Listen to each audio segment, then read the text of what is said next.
শুধু একটাই আমাদের দাবি, আমরা শান্তিপূর্ণ নিরপেক্ষ ভোট চাই।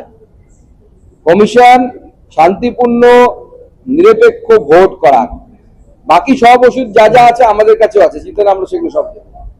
আজকে দেখুন, আমরা তো জানি এই রাজ্যে আধার কার্ড নিয়ে কি কি কাণ্ড ঘটেছে, মানে আধারটা পুরোটা আধারে চলে গেছে, এরকম অবস্থা হয়ে গেছে পশ্চিমবঙ্গে।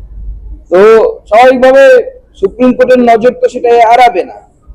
আমরা দেখেছি পশ্চিমবঙ্গের বিভিন্ন গ্রামীণ অঞ্চলে মৌসুমী দ্বীপের কথা শুনেছি, বিভিন্ন জায়গার নাম শোনা যাচ্ছে যেখানে আধার কার্ড তৈরি, ভোটার কার্ড তৈরি 500, 1000, 1500, এর থেকে বেশি পয়সাও খরচ নেই, সহজলভ্য, দামে কম, টেকসই বেশি। এই ধরনের আধার কার্ড তৈরির ইন্ডাস্ট্রি তৈরি করে ফেলেছে বর্তমান তৃণমূল কংগ্রেস যারা সরকারে আছে।